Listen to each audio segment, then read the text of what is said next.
समय में war pattern क्या किस तरीके से हम ये देखते वॉर पैटर्न, ये long range missile, unmanned aerial system, unmanned surface system, unmanned जितने भी ये तीनों सिस्टम हैं, मिसाइल चला लेने से जो अभी तक तो दूसरे देश काम कर रहे हैं, अपना देश भी अभी इसमें नहीं, पर अनमैन्ड एरियल सिस्टम में तो पक्का ये है कि ये एस्टेब्लिश हो गया। ये दोनों सबसे ज़्यादा महत्वपूर्ण होंगे। फडणवीस जी का भी, उन्होंने जो भी काम तो इंडस्ट्रीज में इतने पड़ते हैं, लेकिन उन्होंने इतने काम करने के बाद भी आज तक उन्होंने मेरे को कभी ये नहीं बोला कि सत्यनारायण जी या भाई साहब या नवाल जी के मैंने कभी आपका वो काम कर दिया। किसी भी राजनेता का विचारों का होना ये अपने आप में बहुत बड़ी बात है। आज की तारीख में जो बाकी देशों की स्थिति है, वो फिर थोड़ा सा अपने को उसको ध्यान में रखकर, जो अपने प्रधानमंत्री जी का एक सपना है। अच्छा, ये क्या संयोग था कि प्रधानमंत्री नरेंद्र मोदी आपके फैक्ट्री में विजिट करते हैं, वो देखते हैं और जो आपका सिस्टम जो आपने डेवलप किया है उसको देखते हैं। प्रधानमंत्री जी का आना, उन्हीं प्रोडक्ट को देखना, उन्हीं प्रोडक्ट का उपयोग होना और उतने अच्छे से काम करना, मुझे लगता है कि भाई हमारी जैसी इंडस्ट्रीज के लिए ये केवल भगवान की कृपा ही मान सकता हूँ मैं। सुनऊं भरत भावी प्रबल, बिलख कहूं मुनिनाथ, हानि लाभ जीवन मरण यस अपयस विधियात।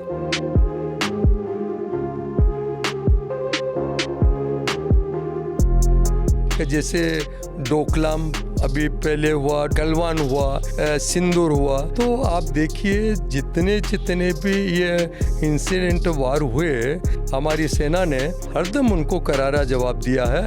कोई व्यक्ति अगर ये चाहता है कि वो उद्यम करना चाहता है, व्यापार करना चाहता है, तो कौन सी प्रमुख खूबी उसमें होनी चाहिए? किसी प्रोफेशन हो, चाहे डॉक्टर हो या ब्यूरोक्रेट हो या पॉलिटिशियन हो, किसी भी क्षेत्र में यदि हम जाते हैं, जिस व्यक्ति में प्रबल इच्छा और दृढ़ संकल्प है, वो जो भी काम करेगा, मुझे लगता है कि उसको सफलता मिलना ही चाहिए।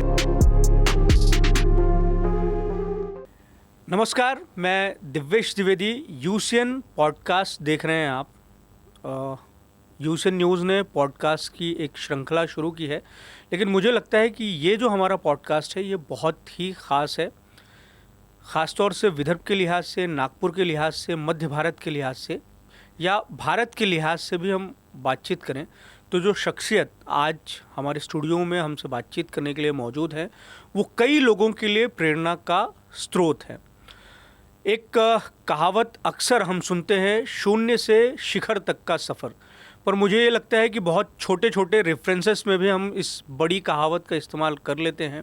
लेकिन आज जिनके साथ में मैं बातचीत कर रहा हूँ, हमारे स्टूडियो में जो मौजूद हैं, और उनके औरे का जो एक तरीके से समागम है जो इस स्टूडियो में मौजूद हो रहा है, उनसे अगर किसी को प्रत्यक्ष तौर पर मुलाकात करने का मौका मिला हो अगर, तो वो जो सबसे अधिक प्रभावित उनसे होते हैं उनकी विनम्रता से। और इतने बड़े आदमी होने के बावजूद भी आप कितनी सहजता से, कितनी सरलता से रह सकते हैं, किसी के सामने प्रस्तुत हो सकते हैं, अपने व्यवहार को रह सकते हैं, ये सबसे बड़ी सीख है मुझे लगता है। और अगर एक पैमाना हम निकालें कि पैसों के लिहाज से ये कितने बड़े आदमी हैं, तो इनकी जो निजी संपत्ति है वो तकरीबन इतनी है कि उसमें कितने शून्य लगने वाले हैं, इसको लेके भी कई लोग चकरा जाएं, तो तकरीबन 1.5 लाख करोड़ की इनकी खुद की नेटवर्थ है। पर पैसों से उतर, संख्या में लगने वाले, आगे लगने वाले शून्यों से उतर, बहुत कुछ जो है इनसे सीखा जा सकता है।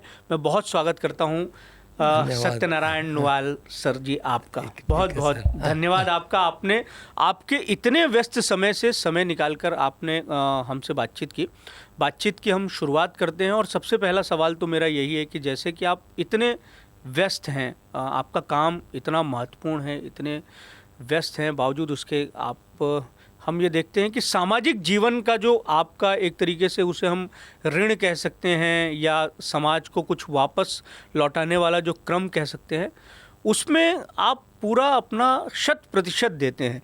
तो किस तरीके से मैनेज करते हैं अपनी व्यस्तताओं को, अपने जीवन को, और उसके बाद में भी समाज को कुछ देना है, इसको लेकर किस तरीके से आप प्रयासरत हैं?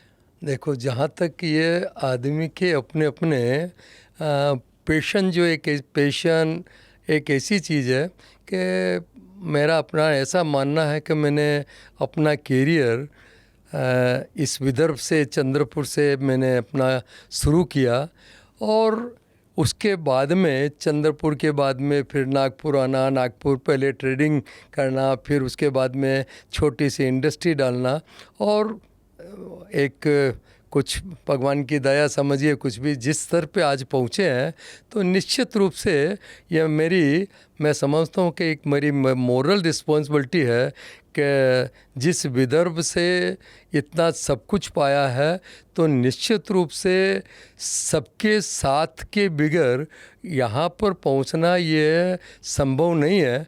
तो यहाँ पहुँचने के बाद में यदि मैं कुछ भी यहाँ के लिए करता हूँ, तो ये कोई मतलब ये मैं ये समझता हूँ कि मेरी मोरल रिस्पॉन्सिबिलिटी है और मुझे करना ही चाहिए। पर आपका जो काम है बाबूजी, मुझे लगता है कि उसके बारे में हर कोई जानता है, और आप जो चीज़ें कर रहे हैं इस समय, वो देश के लिहाज से, देश की सुरक्षा के लिहाज से बड़ा महत्वपूर्ण है। अभी ऑपरेशन सिंदूर हुआ, उसमें हमने देखा कि आपके फैक्ट्री में जो बने हुए शस्त्र थे वो कितने कारगर साबित हुए दुश्मनों से लड़ने के लिए। तो मुझे लगता है कि अपने काम के बारे में थोड़ा सा बताइए, और मैं आपसे जानना ये चाहता हूँ कि आप जो अपने शस्त्रों के जो शब्द रखते हैं, जो नाम रखते हैं, उन शब्दों को आप कहाँ से लाते हैं? भागवास्त्र, नागास्त्र, ये जो नाम है, ऐसा लगता है कि पौराणिक काल में जब हम कोई कथा कहानी सुनते हैं, उसमें जो नामों का इस्तेमाल होता है, वही नाम आज हम देख रहे हैं, और ये पब्लिक के बीच में या देशवासियों के बीच में बहुत ज़्यादा प्रसिद्ध हो रहे हैं, क्योंकि कहीं ना कहीं ये हमारी सामाजिक संस्कृति से बहुत ज़्यादा रिलेट करते हुए दिखाई देते हैं। मेरा शुरू से ही हरदम मेरा ये ऐसा सोचना है कि जो हमारी भारतीय संस्कृति है, वो निश्चित रूप से सनातन काल से जो चल रही है। सनातन का मतलब है जो पहले भी थी, जब से ये सृष्टि बनी है तब से ये सनातन धर्म है। तो हमारी संस्कृति इतनी महान है, जो लोगों ने जो थोड़ा सा इसको विस्मृत कर दिया, जो भी मान के चलिए कि मुग़लों के समय में थोड़ा सा जो भी कुछ हुआ 500-600 साल, लेकिन 100-125 साल उसके बाद में जो अंग्रेज़ों का हुआ, उसके बाद में जो भी कुछ अपने देश में जो व्यवस्था बनी, तो एक अपने संस्कृति का जो पतन हुआ, तो निश्चित रूप से ये एक सबसे बड़ी, जो मेरे को लगता है कि देश का यदि सबसे बड़ा यदि नुकसान हुआ, तो ये केवल अपने संस्कृति को लोग, जो अपने आज की जनरेशन है, वो भूल गई। वो सबसे बड़ा नुकसान है। मुग़लों ने जो भी लूटा कसोटा अपनी जगह है, लेकिन उसके बाद का जो ये क्रम चला कि अपनी संस्कृति इतनी महान थी कि ये जो भी आज के अस्त्र शस्त्र जितने भी बन रहे हैं, ये हजारों सालों पहले अपने वेदों में इसका वर्णन है। तो ये जितने भी मैंने तो ये सोचा कि भाई डिफेंस के सेक्टर में जब हम आए, तो जो एक चाहे वो मिसाइल्स हो, या अभी जिस हिसाब से हम अनमैन्ड एरियल सिस्टम में है, तो जितने भी हमने सिस्टम ये बनाए, उसको कोशिश की कि ये इसका उपयोग क्या है, और वो किस ऋषि के नाम पे या किसने ये किया, उसके पीछे का क्या है। तो इसीलिए जैसे नागास्त्र के 2-3 सीरीज हमने किए। तो जैसे भार्गवास्त्र जो काउंटर ड्रोन है, तो ये भार्गव ऋषि ने जो काउंटर, मतलब कैसे उसको कर सकते हैं, ये है। अजयास्त्र का नाम इसलिए रखा कि भगवान सूर्य ने कर्ण को एक अजयास्त्र दिया था। ऐसा ही हमने महेश्वरास्त्र। तो ये जितने भी नाम हैं, थोड़ा सा लोगों को जैसे आप बता रहे हैं, तो कुछ भी हो, कहीं ना कहीं जब 1 बार 2 बार 4 बार कोई भी नाम रख सकते हैं, अंग्रेज़ी नाम जब रख सकते हैं अपना जानने के लिए। लेकिन मुझे लगता है कि जो ये पिछले 2-3-4 सालों में जो ये परिवर्तन हुआ है, और उसके बाद में सिंदूर के बाद में लोगों का अपने देश के प्रति जो एक सहज एक ये बोल सकते हैं जो अपने संस्कृति के प्रति और अपने धर्म के प्रति जो एक निष्ठा उत्पन्न हुई, एक नई चेतना जागी है, तो निश्चित रूप से अपने को जो कुछ कर रहे हैं उसमें क्या क्या कंट्रीब्यूशन कर सकते हैं वो उसका मैंने प्रयास किया। एक ख़ास चीज़ बाबूजी जो हम देखते हैं कि आप देश की जो सांस्कृतिक पौराणिक जो चीज़ें हैं उससे बहुत ज़्यादा कनेक्ट करते हैं, और आपने जब ये बिज़नेस डिफेंस का शुरू किया तो मुझे लगता है कि सबसे अधिक जो आपकी प्रायोरिटी रही वो ये रही कि जो देश में मौजूद संसाधन हैं, देश में मौजूद जो तकनीक है, देश में मौजूद जो मानव संसाधन कह लें या मानवीय दिमाग है, उसका बहुत ज़्यादा इस्तेमाल किया जाए। तो ये जो आपके प्रोडक्ट जो हमें दिखाई देते हैं, जिनकी इन दिनों खासी चर्चा हो रही है, वो पूरी तरीके से 100% मेड इन इंडिया है। इसमें बाहरी देशों की तकनीक पर निर्भरता बहुत कम दिखाई देती है। इसके पीछे की क्या सोच थी? जबकि एक बहुत आसान ज़रिया ये हो सकता था कि आप कहीं से अलग अलग जगहों से तकनीक को लाएं, यहाँ पर अपने यहाँ एक चीज़ को असेंबल करें और उसको फिर मार्केट में इंट्रोड्यूस कर दें। लेकिन इस तरीके का रास्ता ना अपनाते हुए आपने एक ऐसा रास्ता अपनाया कि हमारा जो गौरव है वो भी बहुत ज़्यादा बढ़े, हम क्या है ये निकल कर सामने आया। वैसे जब हमने एक्सप्लोजिव का बिज़नेस पहले जैसे आपको बताया ट्रेडिंग से शुरू किया, फिर इंडस्ट्री डाली, लेकिन जब 2010 तक आते आते, उसके पहले ही 2008 में जब इंडस्ट्रीज़ को इतना अच्छा इस्टेब्लिश कर दिया कि देश की सबसे बड़ी प्रोडक्शन, सबसे बड़ा एक्सपोर्ट, ये सब कुछ होने के बाद में मेरे मन में आया कि जो हमारे देश के अंदर जो अपनी सुरक्षा व्यवस्था जैसी होना चाहिए, क्योंकि जितना बड़ा देश है और जो यहाँ पर एक्सपर्टाइज, कॉम्पिटेंसी, इंटेलिजेंस सब कुछ है, लेकिन फिर भी उस समय तक भी हमारा देश करीब 70% से ज़्यादा, ये ओपन फैक्ट है, ऐसा कोई मेरा अपना नहीं, लेकिन ये है कि भाई हम विदेशों पर निर्भर थे। तो और उसके बाद में जब से ये अज़रबैजान, उसके बाद में ये जब वार हुआ, तब से मैंने सोचा कि ये वार का जो पैटर्न, जो वारफेयर चल रहा है, ये निश्चित रूप से चेंज होगा। और जब से रूस और यूक्रेन का हुआ, कभी किसी को सोच नहीं सकता कि ये इतना लंबा चलेगा। तो मुझे लगता है कि जब तक कोई भी देश कितना भी इकोनॉमिकली कितना भी स्ट्रॉन्ग हो, लेकिन कोई भी देश जब तक अपनी सुरक्षा में खुद यदि उसके अंदर यदि समर्थ नहीं है, तो मुझे लगता है कि ये बहुत ही ऐसी मतलब स्थिति है कि जिसको जितना कोई भी जो इसमें योगदान कर सकता है, जो कंट्रीब्यूशन कर सकता है, उसको करना चाहिए। तो मैंने यही सोच के कि भाई क्या निर्भरता आज भी हमारी, जैसे आप नागास्त्र है या भार्गवास्त्र है या मिसाइल महेश्वास्त्र, बहुत चीज़ें ऐसी है कि यहाँ पर सेंसर है, तो सेंसर हमको बाहर से ही बुलाना पड़ता है। अभी भी इंजन का डेवलपमेंट हो रहा, जो उसमें ये अनमेन्ड एरियल सिस्टम, जो ड्रोन और काउंटर ड्रोन, इसमें कुछ कुछ चीज़ें ऐसी है जो बाहर से बुलाना पड़ता है, लेकिन फिर भी करीब करीब हमारा 80% से ज़्यादा ये हमारा अपना खुद का है। तो और इसमें भी जो जो ये चीज़ें, जैसे राडार है, राडार में भी जो सार है, सिंथेटिक अपर्चर राडार, अभी हमने इसरो के साथ में एक टाई अप किया है, तो वो भी हम कोशिश कर रहे हैं कि यह बनाने के लिए, इंजन के लिए अभी एक और कम अपने देश की कम है, उनके साथ में हमारी बात चल रही है। तो हम कोशिश कर रहे हैं कि ये जब तक हमारा देश पूरी तरह से अपनी सुरक्षा अपने वो सामर्थ्य में उसको नहीं होगा तो मुझे लगता है कि जो आज के तारीख में जो बाकी देशों की स्थिति है वो फिर थोड़ा सा अपने को उसको ध्यान में रखकर जितना जल्दी हो सके हम कैसे आत्मनिर्भर हो सके, जो अपने प्रधानमंत्री जी का एक सपना है या देश के सबका ये एक सपना है कि इस पर्टिकुलर आत्मनिर्भरता केवल बाकी में तो जो कुछ है, लेकिन मेरा अपना सोचना है कि आत्मनिर्भरता सबसे ज़्यादा सुरक्षा के लिए ज़रूरी है।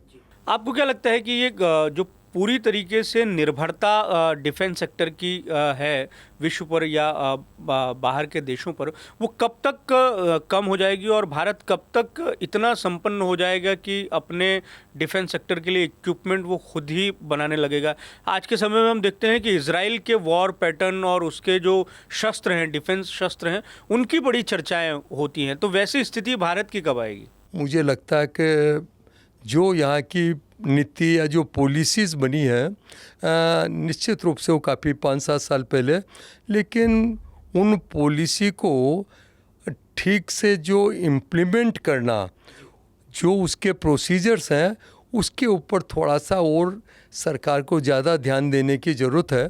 लेकिन अदरवाइज़ यहाँ पर यदि इसको ठीक से ध्यान दिया गया तो मुझे लगता है कि आने वाले 4-5 सालों में हमारा देश काफ़ी आगे तक पहुंच सकता है, क्योंकि आज जैसे आने वाला जो वारफेयर या जो ये सिस्टम चेंज हो रहा है, ये जो आज हम रूस, यूक्रेन या इज़राइल, ईरान, सब में ज़्यादातर ये ड्रोन, एंटी ड्रोन, ये जितने भी ये जो चीज़ें हो रही है उसमें देश हमारा काफ़ी थोड़ा सा पीछे है।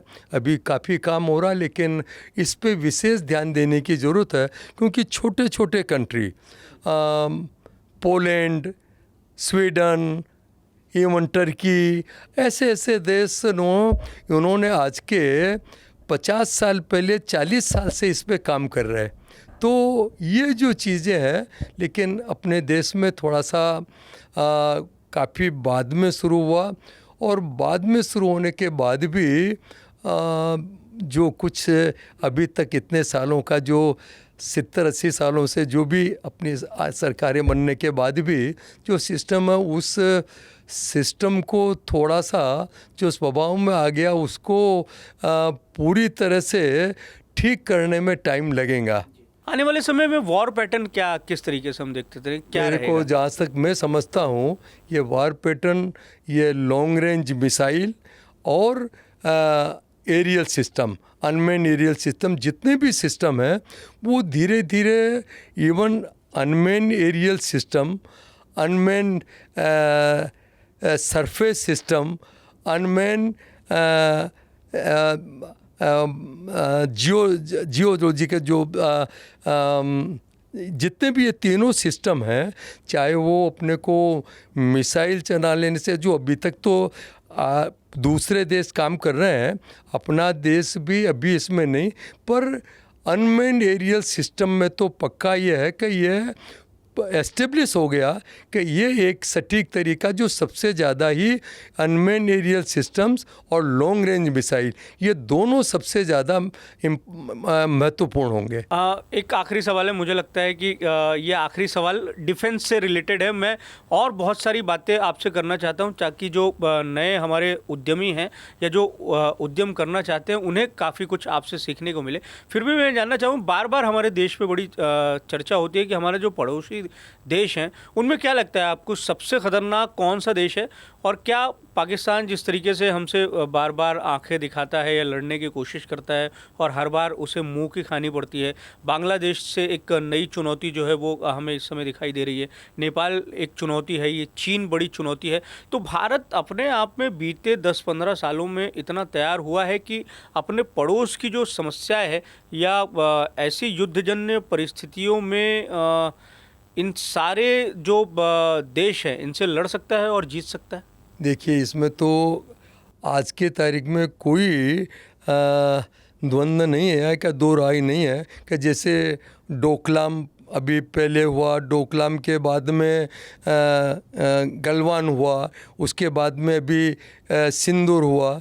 तो आप देखिए जितने जितने भी ये इंसिडेंट वार हुए, भारत ने अपने सैनिकों ने उनको करारा जवाब दिया। कभी जितने भी इंसिडेंट हुए हैं हमारे देश ने उन देशों को, मतलब हमारी सेना ने हरदम उनको करारा जवाब दिया है। और उसमें हम मतलब ये बोल सकते हैं कि इन इंसिडेंट को देख के हम उनसे कहीं पीछे नहीं है। अच्छा, ये क्या संयोग था कि प्रधानमंत्री नरेंद्र मोदी आपके फैक्ट्री में विज़िट करते हैं, वो देखते हैं और जो आपका सिस्टम जो आपने डेवलप किया है उसको देखते हैं, और उसके कुछ ही दिनों के बाद में युद्ध होता है और उसमें आपने जो तकनीक को उन्नत किया है उसी का इस्तेमाल होता है और वो जो वेपन है वो 100% रिजल्ट देता है। ये क्या संयोग रहा? प्रधानमंत्री की विज़िट कैसी रही आपके यहाँ? देखिए, प्रधानमंत्री जी का हमने तो उनको अनुरोध किया था कि भाई वो आवें, लेकिन उनका आना उतना तो सहज नहीं। लेकिन उनका हमारे यहाँ पर आने के बाद में उन्हीं प्रोडक्ट्स को देखना, जो नागास्त्र या पिनाका या भार्गवास्त्र, इन चीज़ों को देखना, और उन्होंने जो समय दिया उससे कई ज़्यादा उनके बारे में उनको इंटरेस्ट था, उनका समझना। और जो भी ये घटना हुई, वो घटना तो खैर जिसको बोल सकते हैं कि ये अच्छा नहीं हुआ, लेकिन उसके बाद में जो हमारे देश ने जिस आक्रामकता से उनसे उनको ये चुनौती दी, और उसके अंदर उन्हीं शस्त्रों का उपयोग होना, मुझे लगता है कि ये संयोग की बात है। या मैं तो ये मान के चलता हूँ कि जब ईश्वर को जब कोई किसी को यश देना होता है, तो अदरवाइज़ मैं समझता हूँ कि प्रधानमंत्री जी का आना, उन्हीं प्रोडक्ट को देखना, उन्हीं प्रोडक्ट का उपयोग होना और उतने अच्छे से काम करना, मुझे लगता है कि भाई हमारी जैसी इंडस्ट्रीज़ के लिए ये केवल भगवान की कृपा ही मान सकता हूँ मैं। बाकी तो ठीक है, अपना काम जो था वो किया, लेकिन जो आप बोल रहे हैं उसको ये मैं मान के चलता हूँ कि ये केवल यश ऊपर वाले को देना था, वो यश हमको मिल गया। बस मेरा अंतर दिल से मैं ये बोल सकता हूँ कि इसमें केवल भगवान की कृपा ही हो सकती है, बाकी इसमें कोई दो राय नहीं है। आपकी ये बात सुनकर मुझे रामचरितमानस की एक चौपाई याद आ गई कि गोस्वामी तुलसीदास कहते हैं कि सुनहु भरत भावी प्रबल बिलख कहाँ मुनिनाथ, हानि लाभ जीवन मरण यस अपयस विधियात। तो ये तो क्या कहे, तुलसीदास जी ने रामायण में उस समय लिख दिया कि जब आप हम इस जन्म पृथ्वी पर जन्म भी नहीं लिया, तो ये कोई केवल पद्य गद्य या रचना नहीं, ये एक मतलब ये एक सत्य है। हाँ, कि इसमें आप इस सत्य को अपना भाग्य समझिए, प्रारब्ध समझिए, भगवान की कृपा समझो, लेकिन उसको किसी भी रूप में समझो। लेकिन जो ये लाभ हानि, यश अपयश, ये सब विधाता के हाथ में ही है, इसको कोई नकार नहीं सकता। और मेरा अपना विश्वास है, बाकी ठीक है, हर व्यक्ति के अपने अपना सोच, अपने अपने चिंतन, अपने अपने विचार हैं, लेकिन मेरा अपना सोचना कि ये कुछ चीज़ें आप कितना भी करें, लेकिन जब तक कर्म अपने हाथ में है, जैसे गीता में, लेकिन उसका क्या फल मिलेगा, कितना मिलेगा, कब मिलेगा, ये विधि के हाथ में ही है। आपसे जब भी बात करो, आप 3 चीज़ों पर बहुत ज़्यादा अपने जीवन को लेकर फोकस दिखाई देते हैं, या अपने जो तरक्की है उसको भी उससे रिलेट करते हैं, संयोग, प्रारब्ध, ईश्वर की कृपा, भगवान। तो मैं आपसे जानना चाहूँगा कि आपका जो अब तक का जीवन रहा है उसमें 2 तरह की चीज़ें हैं। एक तो कोई व्यक्ति मेहनत करता है, कोई नया काम शुरू करता है और आगे बढ़ने की लालसा हर किसी की होती है, लेकिन हम देखते हैं कि जीवन में वो इतना सफल नहीं हो पाता है। कई बार ये होता है कि बहुत प्रतिभा होने के बाद में भी व्यक्ति जो है कहीं ना कहीं पीछे रह जाता है। तो आप अपने जीवन को जब देखते हैं तो अपने जीवन के अब तक की यात्रा को आप किस तरीके से देखते हैं कि आपके जीवन में सबसे सबसे महत्वपूर्ण क्या रहा? ईश्वर की कृपा रही, आपकी मेहनत रही, या संयोग रहा? मैं तो एक मान के चलता हूँ कि आदमी की मेहनत, आदमी का ज्ञान, आदमी का सोचना, ये भी भगवान की कृपा से ही संभव है। आदमी कितना भी, ये बात पक्की सभी कि भाई बिगर कर्म के, बिगर आपके विज़न के ये संभव नहीं है। पर विजन भी, कर्म भी, प्रेरणा, ये इसके पीछे मूल जो है वो मेरा ऐसा मानना है कि वो भी एक भगवान की कृपा से ही संभव है। तो आपकी जीवन यात्रा जो पूरी रही है वो इन्हीं सब बातों पर बहुत ज़्यादा निर्भर करती है। तो हाँ, इसको आप भगवान की कृपा समझो, भाग्य समझो, प्रारब्ध समझो, या जैसे पूर्वजन्म के कर्म हैं, लेकिन ये सबका यदि मूल में अर्थ जो है ना, उन सबका यदि आप जितना डेप्थ में जाएंगे तो उसका मतलब एक ही निकलेगा। चाहे वो आनंद हो, सत्य हो, भगवान हो, प्रारब्ध हो, कर्म हो, ये सब मुझे लगता है कि इसके भिन्न भिन्न शब्दों में आप उसकी व्याख्या कर सकते हैं, पर मूल एक ही है। ऐसा मेरा अपना सोच है। तो जीवन को लेकर ये जो सोच है आपकी, अब आप 74 वर्ष के युवा हैं, तो इस आयु वर्ष में आके इस तरीके की धारणा बनी है, या जब आपने काम शुरू किया था उस समय भी आपकी धारणा यही थी? देखिए, न तो उस समय में ये पता था कि मैं 74 साल का होऊंगा तब ये करूंगा। देखिए, ये कुछ कुछ चीज़ें आदमी, देखिए मैं कर्म तो अपने लिए है ही, इसमें कर्म को कोई नकार नहीं सकता। कर्म मनुष्य के अपने हाथ में है, लेकिन बहुत सारी चीज़ें जब आदमी जब जन्म लेता है ना, तो प्रारब्ध उसके साथ, प्रारब्ध के साथ ही आदमी जन्म लेता है। भले ही कोई कुछ माने कि नहीं माने, आज की तारीख में ये साइंस भी मानता है कि पूर्व जन्म को साइंस भी मानने लग गया है, और पूर्व जन्म के जो संस्कार, अपने कर्म जो हैं, निश्चित रूप से उसको प्रभावित करते ही हैं।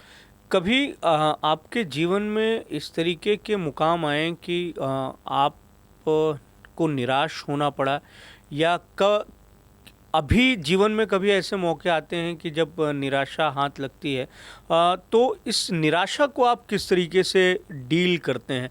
इस सफलता के पीछे कई और निराशाएं भी पूर्व में रही होंगी, अब भी जीवन यात्रा चल रही है तो रही, ये सामने आती होंगी। बहुत बारी हम ये देखते हैं कि व्यक्ति बहुत जल्दी निराश हो जाता है, हताश हो जाता है, जबकि भारतीय परंपरा में इतनी प्रगाढ़ संस्कृति है, और इस प्रगाढ़ संस्कृति में जीवन के अलग अलग आयामों में आप किस तरीके से जीवन जिएं, या किस स्थिति का किस तरीके से सामना करें, उसका एक संपन्न आपके पास में वैभव है, आपके पास में रास्ता है, बावजूद उसके आप निराश हो जाते हैं। मुझे लगता है कि ये आप इस बात का जब जवाब देंगे तो कई लोगों को बहुत अच्छे तरीके से जो है वो मैसेज जाएगा आपके अनुभव से। देखिए, ये आशा, निराशा, हार जीत, हानि, लाभ, ये जितनी चीज़ें हैं, ये जीवन में एक स्वाभाविक प्रक्रिया है। आप कुछ भी करेंगे तो जैसे मौसम बदलता है, आज जैसे सर्दी का मौसम आ गया, तो आप कितनी भी कोशिश करें, छोटी सी भी खिड़की खुली रह गई तो आपको ऐसा लगता है कि ठंड लगेंगी। और ऐसे ही यदि गर्मी है तो आप सब खिड़की खोल भी दें तब भी आपको लगेगा। तो ये संसार का स्वाभाविक नियम है। लेकिन जैसा आपका बोलना है कि निराश या आशा, निराशा, ये जो चीज़ें हैं, ये सब मन के संकल्प और विकल्प हैं। आप किसी भी चीज़ को किस रूप में लेते हैं? आपको जैसे हानि हो गई, या आपने जो सोचा वो काम नहीं हुआ, या आप जिसके ऊपर विश्वास, आपने बहुत विश्वास था, जीवन पर बहुत कुछ किया, लेकिन उसके बाद भी कभी कभी ऐसी बात होती है कि वो आश्चर्य में हो जाता है। लेकिन यदि मेरा ऐसा मानना है कि यदि आपका किसी भी शक्ति के प्रति या भगवान के प्रति पूर्ण आस्था है, कि यदि ये विश्वास है कि जो कुछ हो रहा है वो ठीक हो रहा है, ठीक हो रहा है, यानी यानी हमने जो कुछ यदि किया होगा, बहुत बार ऐसा होता है कि आदमी जो कुछ कर लेता है, बहुत सारे कर्म आदमी जो है ना, उसको पता नहीं होता कि उसने ये कब किया है। तो जो भी आदमी ने जब भी कब से बीज डाल दिया, वो कब किसने डाला होगा वो पता नहीं रहता, लेकिन जो कर्म किए हैं, जो बीज आपने बोए हैं, उसका फल तो आपको भोगना ही है। और यदि ये मन में आपके यदि आ गया कि भाई ये एक प्रकृति की और स्वाभाविक प्रक्रिया है, जीत हार या हानि लाभ, और आपको ईश्वर के प्रति पक्का विश्वास है, देखिए ये होना बहुत मुश्किल है। बोलने तक ठीक है, मैं अपने स्वयं के लिए बोलता हूँ कि लेकिन आप जितना मानते हैं उतनी आपको चिंता या निराशा कम हो जाती है। आप जितनी आपकी प्रगाढ़ श्रद्धा होंगी, जितना आपका विश्वास उस स्तर का होगा, उतना आप में उसमें कमी आ सकती है, इसमें कोई दो राय नहीं है। जैसे एक तो यह है कि पानी में लकीर खींचना या रेत में लकीर खींचना या फिर पत्थर पे लकीर खींचना। अब जैसे ये चिंता भी जैसे ऐसे ही है, तो आपने यदि पानी पे लकीर खींची तो जल्दी एकदम पता ही नहीं चलता, ये हो जाती है। रेत पे यदि आपने लकीर खींची तो जब भी कभी हवा आई, कुछ भी हवा तेज हो गई तो मिट जाती है, लेकिन यही यदि पत्थर पे हो गई तो उसको थोड़ा सा मिटाना बहुत मुश्किल होता है। तो ये जितना भी चिंतन, जितने भी ये आदमी के उसके सोच पे का आप किस रूप में उसको लेते हैं। बहुत सारी चीज़ें कि किसी का छोटा सा मतलब दर्द, छोटा सा भी यदि बीमारी आ गई तो उसको लगता है बहुत कुछ हो गया। जैसे रामकृष्ण परमहंस थे, अब उनको इतना बड़ा कैंसर था, सब कुछ होने के बाद भी उनके मन में जो एक प्रभु के प्रति अटूट विश्वास था, तो उसकी वजह से उनको कभी लगा ही नहीं। और स्वामी विवेकानंद जी ने बोला कि आपने तो माँ के साक्षात दर्शन किए हैं, आप माँ से क्यों नहीं बोलते हैं कि भाई आपका ये कैंसर मिटा दे। तो हंसने लग गए, लेकिन फिर भी जब माने नहीं तो फिर वो माता के सामने बैठे, तो फिर उनका ये बोलना था कि भाई देख माँ, ये मेरे को ये बोल रहा है, लेकिन जब उन्होंने वापस आके स्वामी विवेकानंद को बोला कि आपने गुरुदेव आपने मांगा क्या, तो उन्होंने बोला मैंने मांगा और मेरे को माँ ने दे भी दिया। कि बोले ये जितने भी संसार में जितने गले हैं, जितने भी कंठ, ये सब आपके हैं। तो इतनी बड़ी सोच जब बड़ी हो जाए तो आदमी के कष्ट कम हो जाते हैं। आदमी की ये जितनी भी है वो आदमी के सोच के ऊपर डिपेंड करती है। ये बात मैं आपको बोलता हूँ कि उतनी बड़ी सोच मेरे में है ऐसा नहीं है, पर ये चीज़ को मैं मानता हूँ कि आदमी का जितना ईश्वर में प्रगाढ़ विश्वास है, जितनी आदमी की सोच ऊंची है, वो आदमी के लिए उतनी ही चिंता रहती है, उससे ज़्यादा चिंता रहती नहीं है। और एक स्थिति ऐसी आ भी सकती है, मुझे तो इस अभी दुनिया में थोड़ा सा ऐसा कम दिखता है, लेकिन बहुत सारे संत हुए, जैसे रामकृष्ण परमहंस हैं, अपने डोंगरे जी महाराज थे, राम सुखदास जी महाराज थे, जिनको शुरू से कैंसर होने के बाद में उनको कभी उन्होंने अपने जीवन में उस कैंसर से कभी कष्ट का अनुभव ही नहीं किया। तो ये हमारे साथ में साक्षात ये इसके अपने उदाहरण अपने साथ में है। एक सवाल ऐसा है कि एक पटवारी का बेटा जो कुछ पैसे लेके अपनी जगह को बदलता है, विदर्भ में आता है व्यापार करने के लिए, 300 रुपये 400 रुपये से उस व्यापार को वो शुरू करता है, फिर उसके बाद में आज चलकर 1,50,000 करोड़ रुपए की नेटवर्थ। अपनी जीवन यात्रा को आप किस तरीके से देखते हैं या किस तरीके से उसको रेखांकित करेंगे? इसमें क्या है? इसमें रोमांच है, दर्द है, संघर्ष है, सफलता है, क्या है? देखिए ये है कि आपको एक संघर्ष तो आदमी के जीवन का, यदि आप चाहे कितने भी बड़े हों और चाहे छोटे हों, हर आदमी को इस जो जिसने जन्म लिया उसको संघर्ष करना पड़ा है। लेकिन उस संघर्ष करने के पीछे आपका क्या भाव है, क्या चिंतन है, ये उसके ऊपर डिपेंड करता है। तो आपको संघर्ष में भी यदि आपको आप सुख उसमें भी आनंद अनुभव कर सकते हैं और संघर्ष में आप दुखी भी हो सकते हैं। तो यह बात निश्चित थी कि यहाँ जब मैं आया तब इतनी विपरीत परिस्थिति थी, लेकिन उसके पहले मुझे एक सबसे बड़ा सौभाग्य मिला कि मैं जब 12-13 साल का था तो मुझे हमारे गुरु हैं पंडित श्री राम शर्मा आचार्य जी, तो उनसे मैंने 13 साल की जब मेरी आयु थी तब मैंने उनसे गुरु दक्षिणा ली। और उसके बाद में जब 17 साल का था तो मैं 1 साल आश्रम में मतलब उनके साथ तो नहीं बोल सकते, लेकिन उनका रोज़ आना मिलना और आश्रम में रहना, और मुझे लगता है कि वो मेरे जीवन का एक सबसे बड़ा समय था, एक मेरे लिए सौभाग्य की बात थी। और उसकी वजह से जो एक चिंतन बदला, उस समय तो मुझे कोई इस टाइप की परिस्थिति नहीं थी, लेकिन उसके बाद में जो ये परिस्थिति मेरी 23-24 साल के बाद में जो मैंने बिज़नेस किए, बहुत सारे बिज़नेस किए, उसमें हर बार असफलता मिलती गई, कुछ जब बचा नहीं तो फिर मुझे भीलवाड़ा से, राजस्थान से मुझे चंद्रपुर आना पड़ा।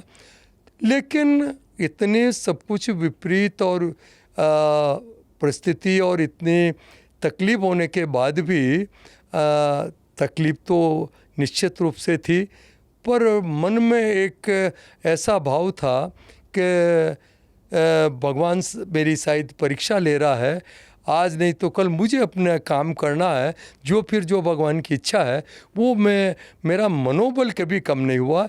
ये एक मुझे मेरे को अच्छी तरह उस समय भी था और आज। तो आपके में जो आपके जीवन में जो आध्यात्मिक चेतना है, बहुत आध्यात्मिक व्यक्ति आप हैं, कई मंदिरों से जुड़े हुए हैं और नागपुर में तो नियमित तौर पर आप शहर के अलग अलग मंदिरों में आप जाते रहते हैं, तो इससे ये पता चलता है कि आप कितने आध्यात्मिक हैं। तो आपके जो ये आध्यात्मिक चेतना है, ये गुरु की वजह से ज़्यादा प्रगाढ़ हुई, ज़्यादा प्रस्फुटित हुई? देखिए, निश्चित रूप से गुरु अपने आप में एक आज के जीवन में जैसे माता पिता,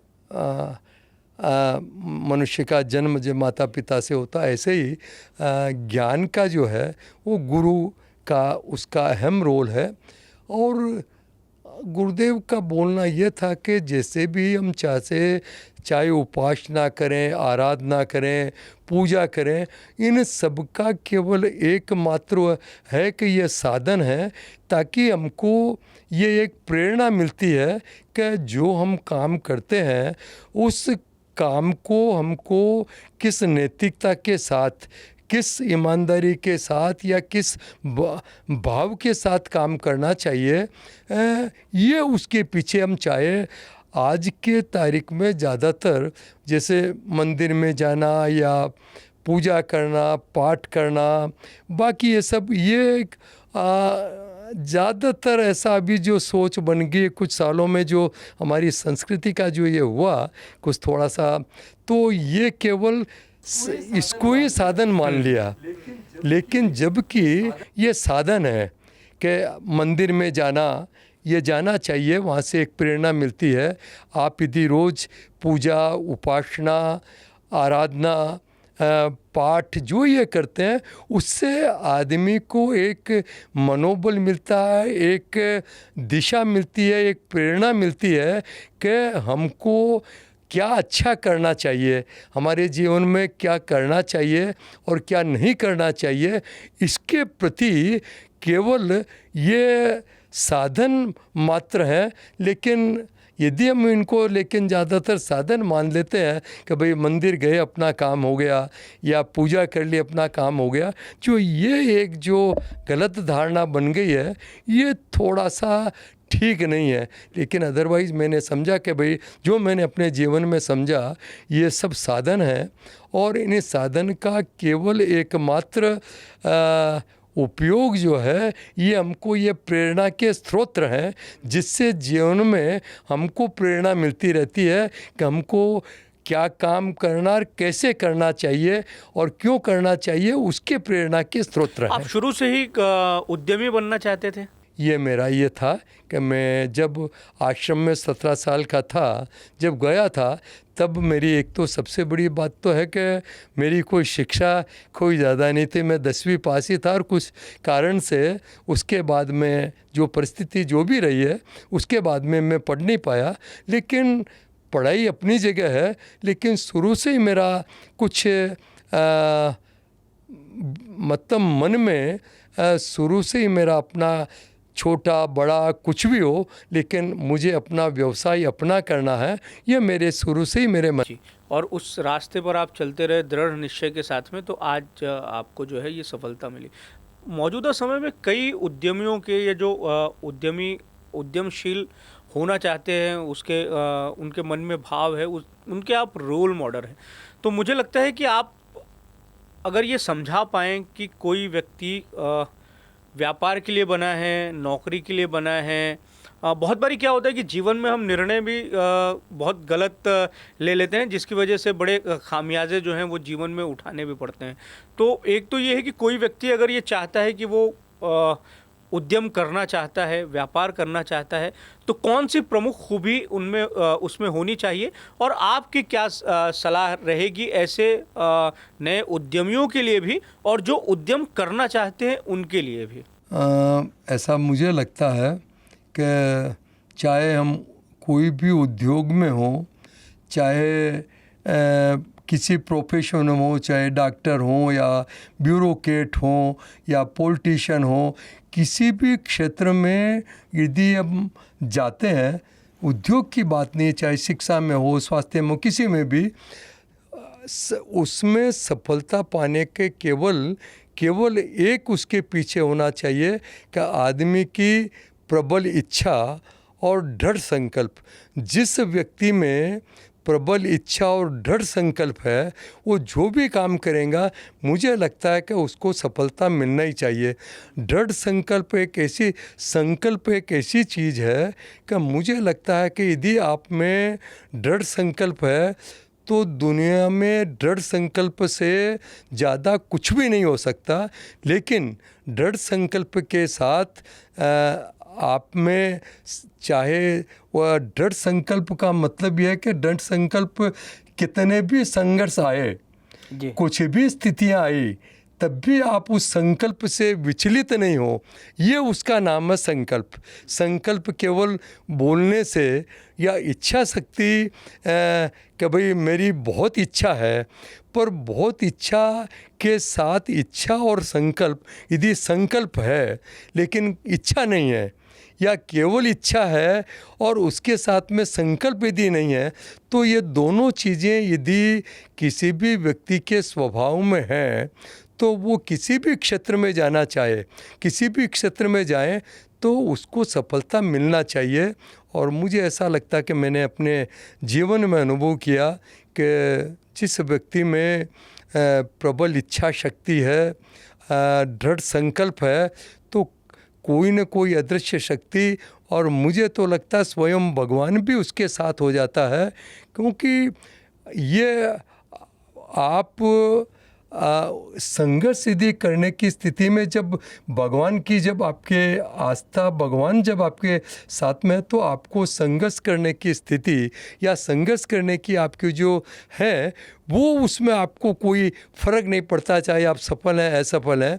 लेकिन मुझे लगता है कि जो ये संकल्प और इच्छा शक्ति दोनों यदि किसी में भी है, वो चाहे किसी भी क्षेत्र में जाए उसका सफल होना निश्चित है। आजकल लोग बहुत जल्दी हतोत्साहित हो जाते हैं, निराश हो जाते हैं, वो इसीलिए कि जो इच्छा शक्ति की कमी और संकल्प की कमी, आज सोचा कि मैं ये कर लूँगा, फिर कल सोचा कि भाई कुछ यदि सफल नहीं हुआ तो फिर उसको बदल के दूसरा काम कर लेता है, फिर यदि उसमें नहीं है तो फिर तीसरा कर लेता है। तो ये जब तक हमको सही समय पर सही निर्णय लेना ये एक आवश्यक है, लेकिन जो भी निर्णय लिया उसके प्रति संकल्पित भाव से हम उसमें चाहे जो भी कुछ हो वो हमारा मुख्य ध्येय होना चाहिए कि चाहे कुछ भी परिस्थिति आए, कुछ भी संघर्ष आए तो उसमें पीछे नहीं हटना। क्योंकि जब भी आप में वो जितना आपका बड़ा संकल्प होगा उतना ही आपको बड़ा संघर्ष करना पड़ेगा। ये एक बात निश्चित है, क्योंकि भगवान भी किसको साथ देता है ना, तो मुझे लगता है कि वो भी उसके पात्रता की परीक्षा लेता है कि उसमें जो भी कुछ यदि मैं उसको देना चाहता हूँ तो उसमें उतनी पात्रता है कि नहीं तो यदि किसी भी व्यक्ति में यदि पात्रता नहीं है तो भगवान ने एक तो देना मुश्किल है और दे दिया तो उसको वो रख नहीं पाएगा।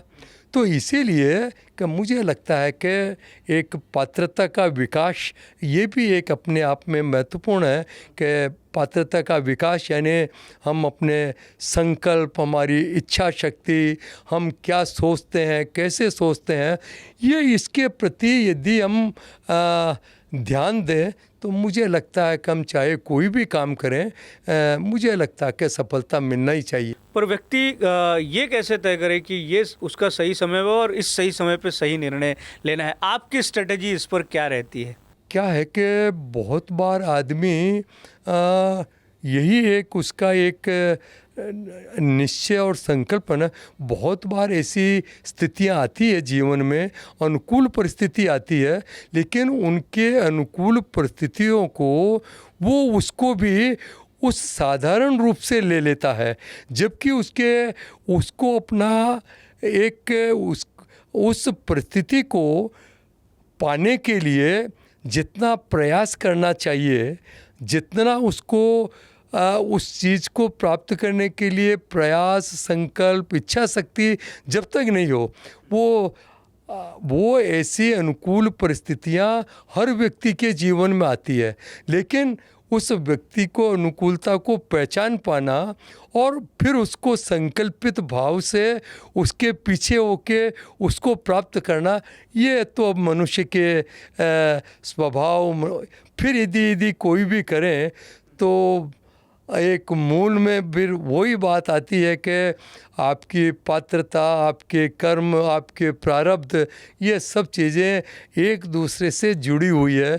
इसको ऐसा नहीं बोल सकते कि भाई कोई कि भाई बिरला जी की, घनश्याम दास जी की बिरला की किताब पढ़ के या किसी भी रतन टाटा जी या बाकी जमशेद टाटा का व्यक्ति की उन्होंने जो अपनी किताबें लिखी वही किताब पढ़ के वैसा ही करके आप टाटा बन सकते हैं, ये संभव नहीं है।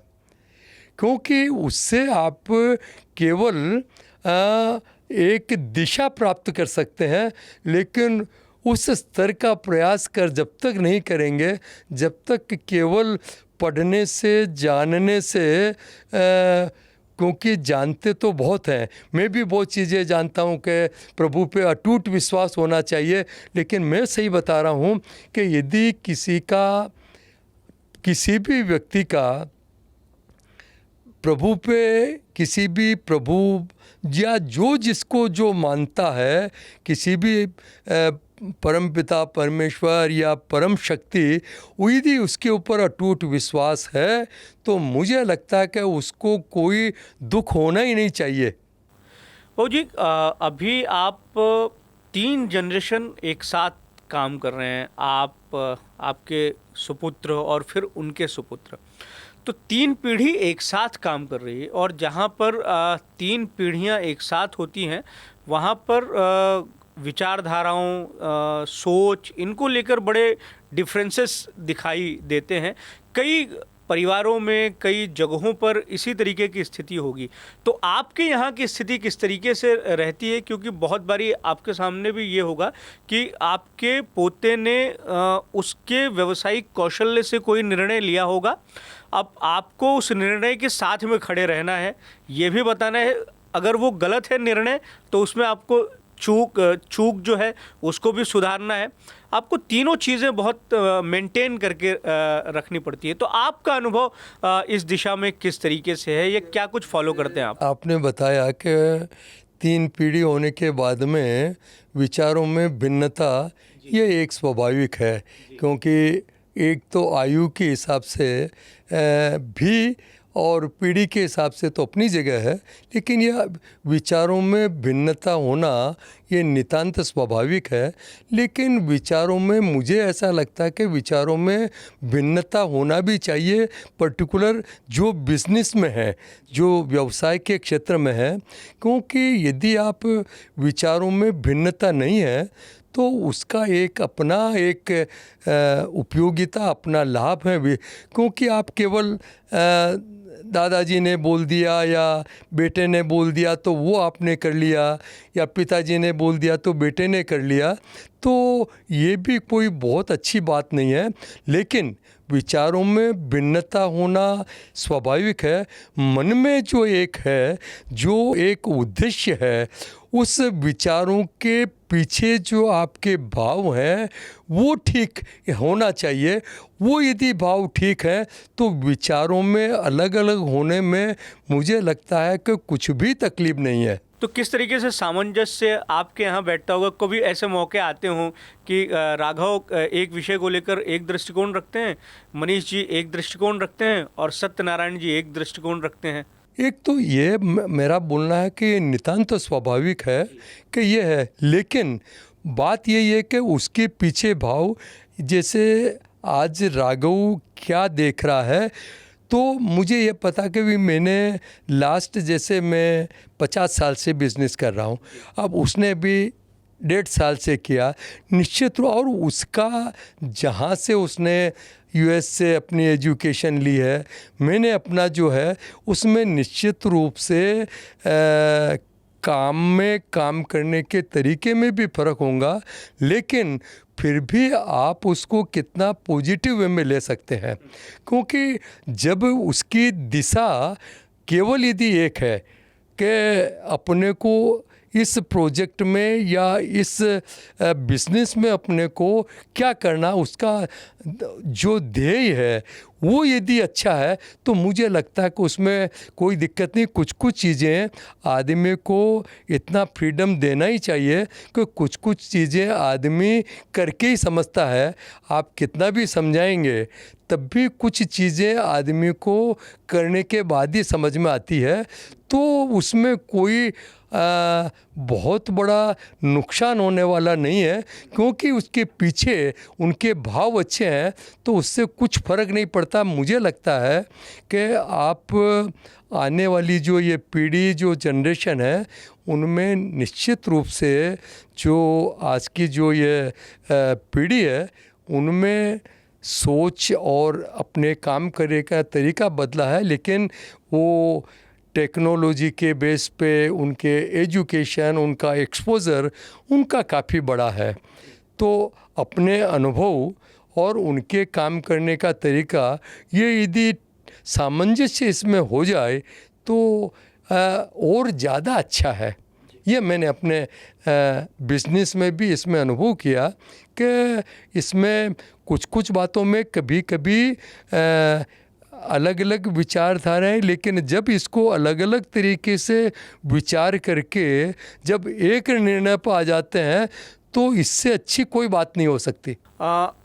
अपनी आप व्यावसायिक व्यस्तताओं और जिम्मेदारियों के बीच में अपने लिए आप कैसे समय निकालते हैं, परिवार के लिए किस तरीके से समय निकालते हैं?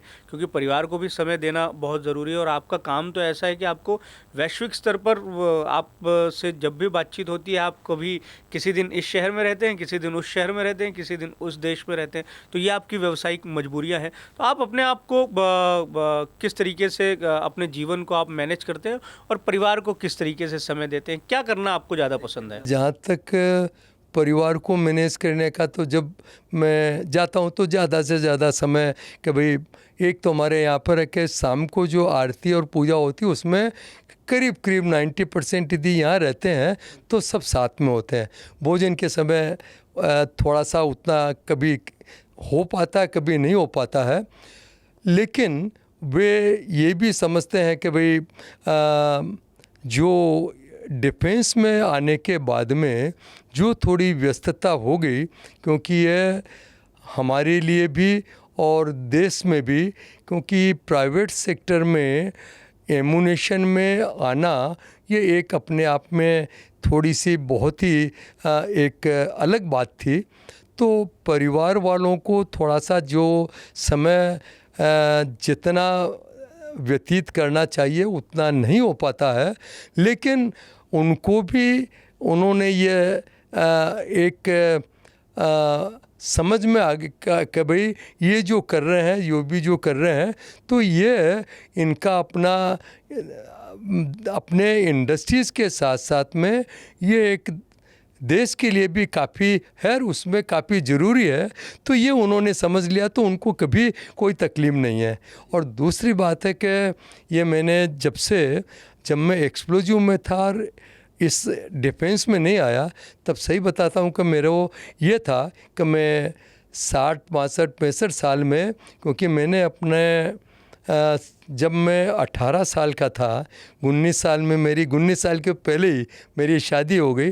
मैंने 18 साल जब था तभी काम शुरू कर दिया, और जब ऐसी स्थिति में आ गए कि भाई हम देश के सबसे बड़े एक्सप्लोजिव मैन्युफैक्चर हो गए, सबसे बड़े एक्सपोर्टर हो गए, उस समय में मन में यह था कि 60-62 साल के बाद में, 65 के बाद में काम मैं अपना छोड़ दूंगा। और जब बच्चों ने संभाल लिया, लेकिन पता नहीं ये डिफेंस में आने के बाद में, और पर्टिकुलरली जब ये आर्मीनिया और अज़रबैजान का जो वार हुआ और उसके बाद में जो एक सोच बनी, मुझे कुछ ऐसा लगा कि मैंने उनका नाम बताना वो ठीक नहीं होगा, लेकिन मैंने उनसे भी चर्चा की कि मुझे जो एक मैं ये मानता हूँ कि मेरे में कोई बहुत ख़ास कोई योग्यता नहीं है, मैं पढ़ा लिखा नहीं हूँ, कोई ऐसा कोई टेक्निकली भी मैं कोई कॉम्पिटेंट नहीं हूँ, लेकिन फिर भी भगवान ने जो दिया है, मैंने कभी मेरी अपेक्षा नहीं थी, लेकिन फिर भी भगवान के प्रति जो एक विश्वास होना चाहिए वो नहीं है। तो मैं थोड़ा सा कुछ समय के लिए हरिद्वार में, वैसे भी दोनों नवरात्रा, हर साल नवरात्रा वहीं करता हूँ, लेकिन मुझे ऐसा सोचा कि 1-2 साल मुझे रहना चाहिए। तो फिर उन्होंने बताया कि देखिए सत्यनारायण जी, आप वहाँ पर रह सकते हैं, आपको कोई दिक्कत नहीं है, लेकिन आपके यहाँ पर जो 8-10 हज़ार आदमी काम करते हैं, जिस फील्ड में आप आए हैं, कि आज एमुनेशन में किसी ने सोचा नहीं कि एमुनेशन प्राइवेट सेक्टर में आ सकता है। ये सरकार के अंदर भी इसका कोई प्रोविज़न, कोई लाइसेंस नहीं था, और इतना सब कुछ आपने किया है, तो वहाँ रह के आप खुश रह सकते हैं, लेकिन आपको यहाँ पर तकलीफ या संघर्ष या जो कुछ है, लेकिन ये देश से इससे बड़ा कोई काम नहीं। तो उसके बाद में मेरे को भी लगा कि मैंने उनको बोला भी कि भाई मेरी 60% मेरे को समाधान हुआ। उन्होंने बोला कि भाई, मैंने उनको बोला कि भाई एक तो जितना विश्वास होना चाहिए, क्योंकि जितनी अपेक्षा से मुझे भगवान ने देने के बाद भी क्यों विश्वास नहीं है। तो बोले फिर मन में जिस हिसाब से विचार आते हैं, जिस हिसाब से कल्पनाएं इधर उधर सब कुछ होता है, तो ये नहीं आना चाहिए जब कुछ इतना हो गया। तो बोले कि आप ये मान के चलिए कि जो भी आपके मन में अच्छे खराब विचार आते हैं, सफल होते हैं, असफल होते हैं, आप ये मान के चलिए कि आप कुछ नहीं कर रहे हैं, जो वो भगवान करा रहा वो कर रहे हैं।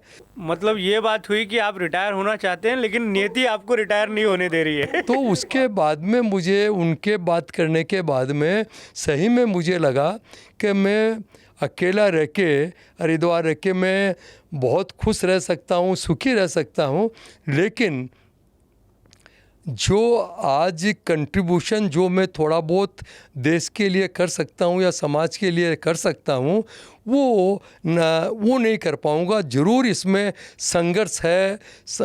बाकी सब कुछ जो देखिए, जो एक संसार में जो कुछ बातें हैं या जो आज के समय में जो कुछ है, आपको वो सब बिजनेस करना है तो इस सब से गुजरना पड़ेगा। लेकिन यदि उसके पीछे आपका भाव है और जो आपके पीछे है कि जो कुछ भी तकलीफ़ हो, जो कुछ भी मुझे करना है, मैं अपने नैतिकता को कभी कम नहीं करूँगा। लेकिन मुझे मुख्य जो एक उद्देश्य है कि मैं क्या अपने देश के लिए थोड़ा बहुत कुछ कर सकता हूँ, उसी भाव के बाद में मुझे कभी, आप ताजुब करेंगे कि पहले 7-8 साल पहले कभी घूमने जाना या कभी 5-7 दिन के लिए साल में जाना, लेकिन आज भी मैं, हमारे एक मित्र हैं बनवारी जी मालूम, तो उनके वो बोले थे कि आपने 7-8 साल से कम से कम इस एज में निकालो। लेकिन मैंने उनको बोला कि मुझे या तो फैक्ट्री, ऑफिस या फिर हरिद्वार, इसके अलावा मुझे कोई अच्छा, मेरे को सही में क्योंकि आज की जो इस परिस्थिति है देश की, और पर्टिकुलर जो ये परिस्थितियाँ भी बनी है, यदि इस परिस्थिति में भी यदि व्यक्ति अपने देश के लिए जो भी कुछ कर सकता है, यदि वो नहीं करता, तो मुझे लगता है कि ये ठीक नहीं है। ये मुझे लगता है कि ये मेरी मोरल ड्यूटी है कि भगवान ने जब इतना सब कुछ मेरी अपेक्षा से, जो मेरी कभी सोचा नहीं, जब यहाँ पर नागपुर में 5 रुपये रोज़ में आर्य निवास में रहते थे, साइकिल किराए से लेने के लिए भी किसी को बोलना पड़ता, और आज इस स्थिति में है, और भगवान ने जब इतना सब कुछ किया, तो ये मेरी एक मोरल रिस्पॉन्सिबिलिटी है, ये मेरा नैतिक दायित्व है कि मुझे, जब भगवान ने मुझे दिया है, तो मुझे भी जो कुछ भी मेरे से हो सकता है वो मुझे करना चाहिए। और अब तो मुझे लगता है कि पता नहीं, मुझे कहीं जाना आना कुछ भी नहीं, मैं इसमें डिफेंस में और क्या क्या कर सकता हूँ कि जिससे हमारा देश कैसे इसमें, मतलब जो एक सपना है प्रधानमंत्री जी का, या एक प्रधानमंत्री जी उनकी जगह है, मैं भी अपने देश का एक नागरिक होने के नाते मेरी भी उतनी एक नैतिक जिम्मेदारी है कि मैं जो कुछ भी करता हूं, तो ये मेरी अपनी नैतिक जिम्मेदारी है। ये समझ के मुझे कभी सही में कहीं जाने की, करने की, या मुझे कभी थकान लगती नहीं। आपने प्रधानमंत्री जी का जिक्र कर दिया। प्रधानमंत्री जी और आपकी आयु में बहुत ज़्यादा डिफरेंस नहीं है, और आप दोनों पर ईश्वर की बड़ी कृपा है, दोनों अभी तक एक्टिव होकर काम कर रहे हैं। आपको सही बताता हूँ, मैंने उनका वो प्रधानमंत्री जी का मैंने ये बोला कि भाई आत्मनिर्भरता उनका एक सपना है, लेकिन प्रधानमंत्री जी और मेरा उसमें रात और दिन का है नहीं, तुलना में आयु के और काम करने के पैमाने मेरी पर अपनी धारणा है, मेरा अपना, मैं समझता हूँ कि मेरी नैतिक जिम्मेदारी है। वो प्रधानमंत्री है, लेकिन मैं साधारण नागरिक होने के बाद भी मैं देश का नागरिक हूँ। ये इसके नाते मेरी ये जिम्मेदारी है कि मैं देश के लिए जो कुछ भी मेरे में सामर्थ्य है, उसके अनुरूप मुझे जो कुछ कर सकता हूँ मुझे करना चाहिए। ये मुझे करने में अच्छा लगता है। आपने नागपुर के शुरुआती दिनों का जिक्र कर दिया बाबूजी। आर्य भवन में आप रहते थे, 5 रुपये उस समय क्या किराया था? 5 रुपये किराया था रोज का। हाँ। और साइकिल आप लेके जाते थे, तो उस समय क्या कुछ स्थिति थी, कैसे आपने जीवन जिया? आज तो खैर देखते हैं कि आप इतने बड़े आदमी हो गए, तो आपने एक शहर के भी बदलते हुए पूरे स्वरूप को देखा है, ना केवल अपनी ज़िंदगी को बदलते हुए देखा है। तो उस समय क्या कुछ, किस तरीके के संघर्ष थे, और उस समय चूंकि आपका युवा काल रहा होगा, तो युवा काल में अलग तरह के जोश रहते हैं, तो उस समय तो बड़ा ये रहता है कि आदमी फिल्में भी देखें, स्टार्स भी रहते हैं, अलग अलग तरह के मनोरंजन के साधन होते थे। इन सब से इतर आप अपने फोकस पर अड़िग रहे। देखिए, जहाँ मनोरंजन का फिल्म देखने का सवाल था, देखिए जब रेनाई लॉज में था, 5 रुपए में साइकिल किराए से ले जाना, तो कभी मेरा और कुछ पहले के जो आश्रम में रहना, गुरुदेव का एक कृपा रहना, तो मेरे को कभी उस टाइप का कभी आकर्षण रहा नहीं। लेकिन यही था कि भाई कैसे मैं अपने काम को आगे बढ़ाऊं, कैसे कैसे। लेकिन कुछ ऐसा हुआ कि जब से मैं बिलवाड़ा से यहाँ चंद्रपुर आया, चंद्रपुर किराए से मैगजीन लेने के बाद में पता नहीं कुछ ऐसा योग बनाकर निरंतर प्रगति होती रही। कभी जिसकी कल्पना नहीं की थी उतना होता गया। तो उसके साथ साथ में जैसे जैसे एक आगे बढ़ते गए बिजनेस में या उसमें जैसे जैसे प्रोग्रेस होती गई, तो कभी फिर वो एक जो जीवन में एक जो उत्साह या जो एक वो है वो बनता ही रहा। ये एक भगवान की कृपा, बाकी ये मेरे को कभी लगा ही नहीं। नागपुर में पहला काम क्या शुरू किया था आपने? नहीं, मेरा चंद्रपुर से मैंने वो किया था, लेकिन नागपुर में ऑफिस था उनका। हाँ। जो आईसीआई एक कंपनी है, इंडियन केमिकल्स इंडस्ट्रीज़, जो वर्ल्ड की उस समय भी सबसे बड़ी कंपनी थी एक्सप्लोजिव में, आज भी सबसे बड़ी कंपनी। हम उसके डीलर थे पहले, फिर उसके बाद में 84 में डिस्ट्रीब्यूटर हो गए। तो 84 में तो फिर आते आते मेरे पास में स्कूटर मैंने ले लिया था। लेकिन जब ये शुरू किया था तब उनका ऑफिस रामदास पेट में था।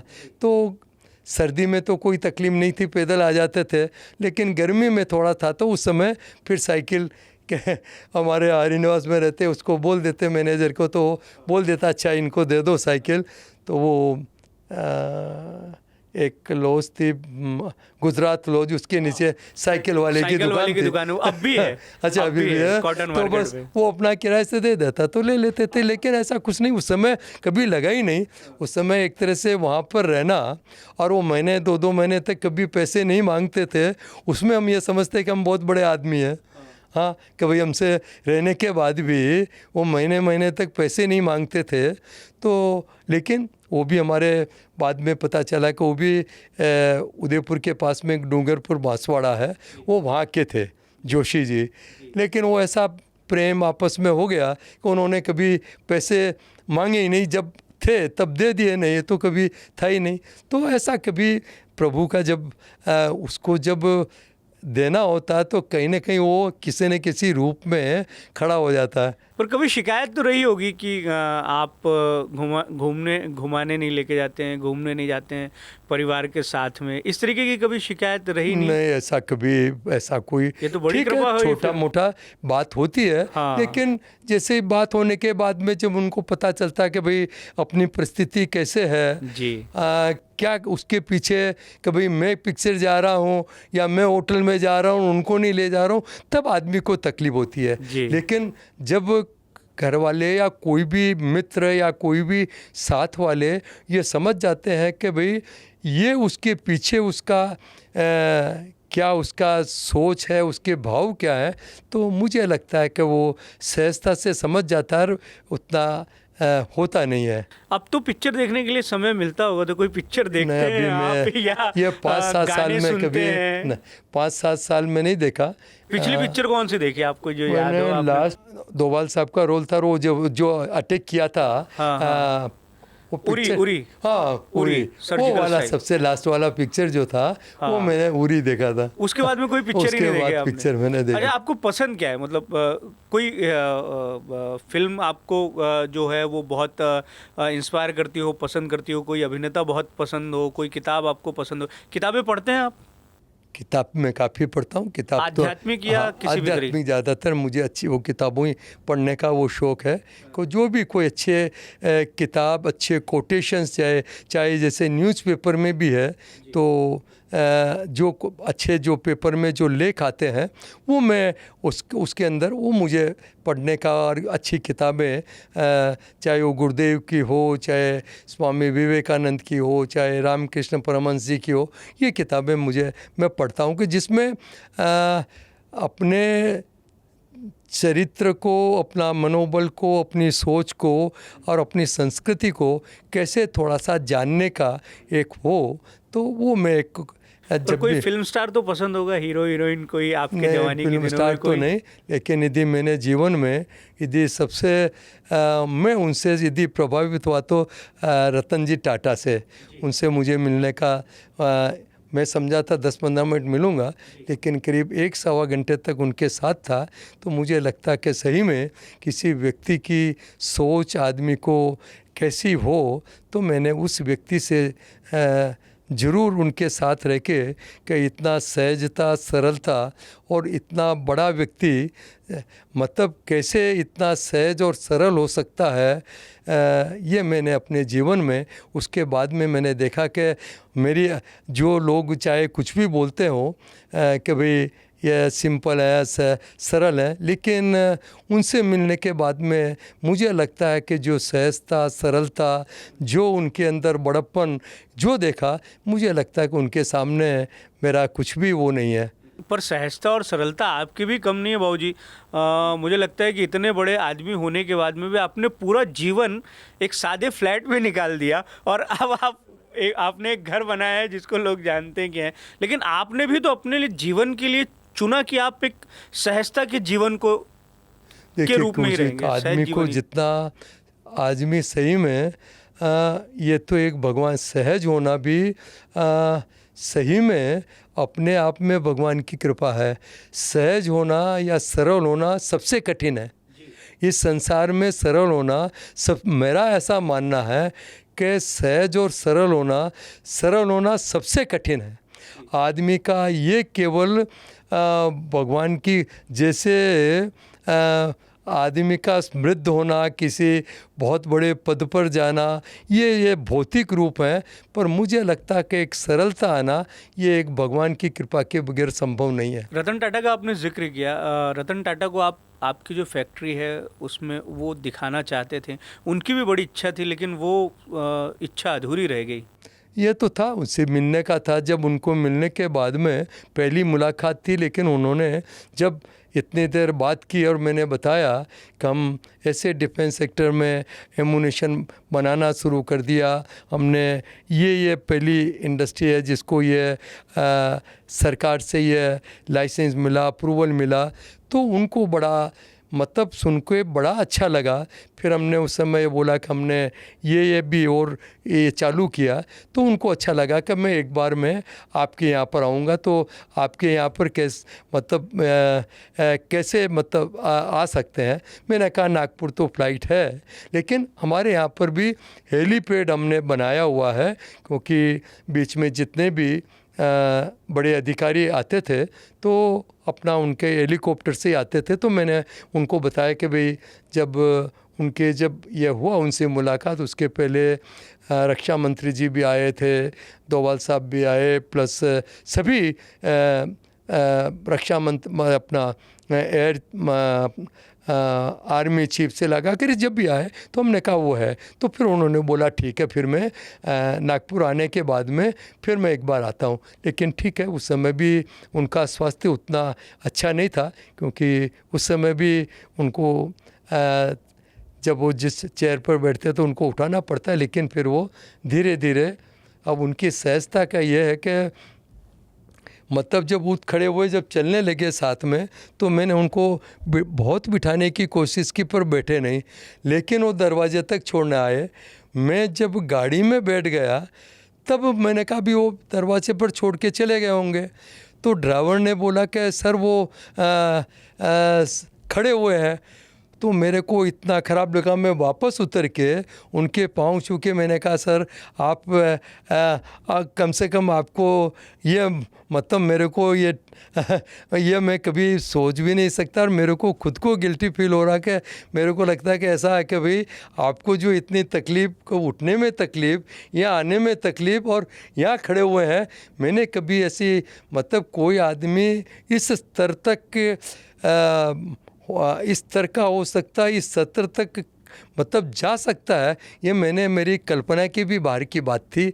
लेकिन ये मैंने अपने स्वयं अपने आँखों से देखा, तो उसके बाद मुझे लगा कि एक आदमी कितना बड़ा, कितने विशाल हृदय का और कितना सहज और सरल हो सकता है, ये मैं अपने उनके जीवन से मैं अपने आप को आज भी मुझे वो दिन याद है। आज भी वो जब भी आपने जैसे उनकी बात की तो पूरा का पूरा उसका जो वो है चित्र मेरे सामने, जैसा लगता है कि भाई ये मेरे अभी कुछ दिन पहले ही हुआ हो। थोड़े से भावुक हो रहे हैं आप रतन टाटा जी को याद करते हुए। रतन टाटा जी ही आपके रोल मॉडल थे शुरू से? ये मैं मानता हूँ कि किसी भी आज इंडस्ट्रियलिस्ट को यदि आज सभी इंडस्ट्रियलिस्ट की यदि उस टाइप की भी नहीं, उतनी बड़ी सोच नहीं, लेकिन उसके समकक्ष या उससे थोड़ी भी सोच बन जाए तो मुझे लगता है कि हमारे देश में आज भी कोई कमी नहीं है। लेकिन ये सब कुछ होने के बाद भी मैं आपको लास्ट में मेरा एक थोड़ा सा दर्द है कि इतना सब कुछ आज की देश की परिस्थिति और विश्व की ऐसी परिस्थिति होने के बाद भी, चाहे वो इंडस्ट्रियलिस्ट हो, चाहे वो मीडिया हो, चाहे वो पॉलिटिशियन हो, चाहे वो ब्यूरोक्रेट हो, चाहे यूजर हो, हर व्यक्ति पता नहीं ये कुछ 100 सालों में, 125 सालों में या जो भी कुछ हो, कुछ ये हर व्यक्ति किसी भी परिस्थिति का कैसे लाभ उठा सकता है। ये हर आदमी अपॉर्चुनिस्ट, जैसे क्या अपॉर्चुनिटी, मतलब वो दुख में भी, सुख की बात अलग है, दुख में भी अपॉर्चुनिटी ढूंढना, मतलब इस आज के तारीख में जो भी कुछ आज देश की रक्षा के क्षेत्र में, मैं तो उससे जुड़ा हूँ लेकिन बाकी भी क्षेत्र में होऊंगा, लेकिन इस क्षेत्र में होने के बाद भी मैं इसमें क्या मतलब इसका फ़ायदा ले सकता हूँ, ये एक थोड़ा सा, बाकी अपने देश में सब कुछ है, लेकिन एक जो नैतिकता होना चाहिए और जितने उसमें होना चाहिए वो नैतिकता मतलब काफ़ी, इसमें कोई मुझे ऐसा लगता है कि जो मैं ये 8-10 साल में डिफेंस में आने के बाद में जो मैं अनुभव किया, और कम से कम ये क्षेत्र ऐसा जो एक सेवा का क्षेत्र है, जहाँ पर अपने जवान जीवन और मरण और वहाँ का अपने बाजी लगा देते हैं, वहाँ पर भी उस क्षेत्र में भी यदि आदमी, और वैसे भी मेरा अपना अनुभव है कि एकदम ठीक काम करने के बाद में, नीतिपूर्वक काम करने के बाद भी इसमें इतने मार्जिन है कि फिर भी दूसरे बिजनेस से बहुत अच्छा मार्जिन है, लेकिन फिर भी पता नहीं आदमी कैसे ज़्यादा से ज़्यादा, जल्दी से जल्दी या बिगड़ किए कैसे उसका फ़ायदा ले सकता है, कि ये जो एक मोरल, एक जो नैतिकता है, ये थोड़ा सा काफ़ी उसको एक कुछ भी हो, सबको मिलके, मतलब चाहे वो इंडस्ट्रियलिस्ट हो, चाहे ब्यूरोक्रेट हो, चाहे यूजर हो, चाहे पॉलिटिशियन हो, सबको मेरे को लगता है कि रक्षा के क्षेत्र में सबको जब तक एक दिशा में नहीं सोचेंगे, जब तक मुझे लगता है ये चिंता का विषय है और इस पर सबको चिंतन करना चाहिए। आप जिस क्षेत्र से आते हैं, राजस्थान से, वहाँ के लोग वहाँ का जो प्रदेश का कल्चर है वो कई चीज़ों के लिए बड़ा जाना जाता है। एक तो खाने पीने के लिए बड़ा जाना जाता है और दूसरा संगीत के लिए। राजस्थानी लोग जो हैं वो खवैये भी बड़े होते हैं। मतलब हम तो यहाँ नागपुर में बैठे बैठे कल्पना कर सकते हैं 2-4 शहरों का कि इंदौर का जिक्र आ जाता है, गुजरात का आ जाता है, कहीं और का हो जाता है, लेकिन राजस्थानी लोग खाने पीने के भी बड़े शौकीन होते हैं। तो आपकी फेवरेट डिश खाने पीने के लिए क्या पसंद करते हैं? और देखिए, राजस्थानी संगीत तो आप सुनते होंगे। मेरा शुरू से ही मिठाई खाने का, मिठाई का भी, घी का भी लोगों को आज की तारीख में, और ये एज होने के बाद में भगवान की दया से मेरे को कोई एक अति बड़ी तकलीफ़ नहीं। अभी कुछ दिन पहले मैंने, साल भर पहले नहीं, 7-8 महीने चेक किया तो थोड़ा सा कभी वो कुछ टाइम में थोड़ी वीकनेस आई थी, तो फिर बाद में पता चला कि मेरे को पोस्ट मिल शुगर कम है। अच्छा। और सोडियम कम रहता है। हाँ। तो डॉक्टर ने बोला कि ऐसे पेशेंट शायद मेरे को 1-2 साल में एक ही आते हैं कि मेरे को ये बोला कि भाई आपको खाना खाने के बाद में मिठाई खाना जरूरी है। अरे वाह, ये तो सोने पे सुहागा हो गया। और शुगर कम रहती है, ये अपना सोडियम आपका थोड़ा कम है, तो आपको खाने के साथ साथ अचार, पापड़ और थोड़ा नमक आपको बढ़ाना है। और खाने के बाद में आप जितना मीठा, रसगुल्ला या कोई ऐसी चीज़ आपको खाना चाहिए, क्योंकि पोस्ट मिल शुगर कम है। ये भी देखिए कि ईश्वर की कितनी कृपा है कि जिन 2 चीज़ों से दुनिया परेशान है, नमक और शक्कर से, और उसको खाने को आपको एडवाइस दे रहे हैं डॉक्टर। मेरे को वैसे भी मिठाई खाने का बहुत मतलब मेरी मिठाई खाने की ज़्यादा आदत है। घर में जितने लोग जितना घी और मिठाई खाते होंगे, शायद मैं सबसे ज़्यादा मैं ही खाता हूँ। तो कौन सी मिठाई ज़्यादा पसंद है? देखिए, मुझे पर यह है कि मुझे अपनी जो देसी मिठाई है, लड्डू, चक्की, जलेबी, उस टाइप की पसंद है। ये मेरे को सबसे ज़्यादा। और आपके यहाँ की तो दाल बाटी चूरमा भी बड़ी फेमस है। वो तो ठीक है ही है। हर कार्यक्रम में वो बनना कंपलसरी है। लेकिन वैसा यहाँ पर तो बनता नहीं। जैसे राजस्थान में जो गोबरी पे या गोबर पे बनाना, उस चीज़ में बनाना, और यहाँ पर ओवन में बनाना ठीक है, वो स्वाद नहीं आता होगा। लेकिन और दूसरी चीज़ है कि जलवायु का एक जो वहाँ के आप कुछ भी खाओ, तो देखिए हर जगह के आप चाहे साउथ में चले जाओ, यदि साउथ में आप हलवा और कोई क्लिस चीज़ खा लेंगे और पंजाब में वो पच जाएंगे, लेकिन साउथ में नहीं पचेंगे। तो इसीलिए पंजाब का खाना अलग है, राजस्थान का खाना अलग है, साउथ में खाना अलग है। ये वहाँ के जो जलवायु है वो उसके ऊपर डिपेंड करता है। तो वहाँ की जलवायु ऐसी है कि आप कितना भी ज़्यादा खा लें या कितना भी मीठा खाएं तो आपको वो डाइजेस्ट हो जाएगा। और यही आप साउथ में खाएंगे तो आप बीमार पड़ जाएंगे। आप जहाँ से मूल रूप से हैं उसको कभी अपने जीवन में मिस करते हैं? आप जहाँ से हैं उसको मिस करते हैं? उनकी यादें किस तरीके से? जहाँ पर एक मेरा तो जहाँ पर भीलवाड़ा डिस्ट्रिक्ट में भी एक छोटे से गांव में हुआ, तो निश्चित रूप से वहाँ की यादें, वहाँ के जिनके साथ पूरे, मतलब हमारी गांव में तो 8वीं तक स्कूल थी, तो 8वीं तक थे। 10वीं में मैं फिर हमारे एक पास में दूसरा गांव था गुलाबपुरा, वहाँ पढ़ा। तो लेकिन जो एक साथ में पढ़ने वालों की, साथ में रहने वालों का जो एक वो मित्रता होती है, वो दूसरे प्रकार की होती है। और फिर जीवन में दूसरे मित्र होते हैं तो उनकी मित्रता अपने प्रकार में होती है, उसमें भिन्नता तो होना स्वाभाविक है। माता जी से जुड़ाव आप किस तरीके से देखते हैं अपने आप का? और देखिए, हाँ, आप जिस तरीके के हैं अभी, उसमें आपकी माताजी, आपके पिताजी का रोल किस तरीके से देखते हैं? देखिए, पिताजी हमारे सरकारी नौकरी में ही थे, पटवारी थे।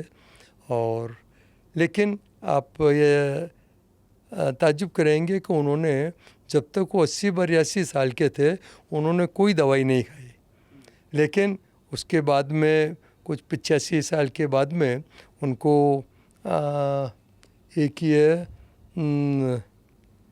कुछ ये सभी जगह ये हो गया था, जैसे हाथ पाँव ऐंठ जाते, वो था साइटिका, नहीं ऑर्थराइटिस नहीं था, लेकिन वो काफ़ी वो तो ये हो गया। उसके बाद में वो 1-2 साल के बाद में कि उसके नहीं रहे, लेकिन उनका जो उनकी वजह से ही मेरा मथुरा जाना गुरुदेव से, वो बहुत ही धार्मिक संस्कारों के थे और पटवारी थे। लेकिन शुरू से ही हमारा मतलब वो, क्योंकि बहुत ज़्यादा ईमानदार और उसमें थे। तो शुरू से ही हमारा परिवार एक मीडियम भी नहीं बोल सकते, लोअर मीडियम, हरदम अभाव में रहे।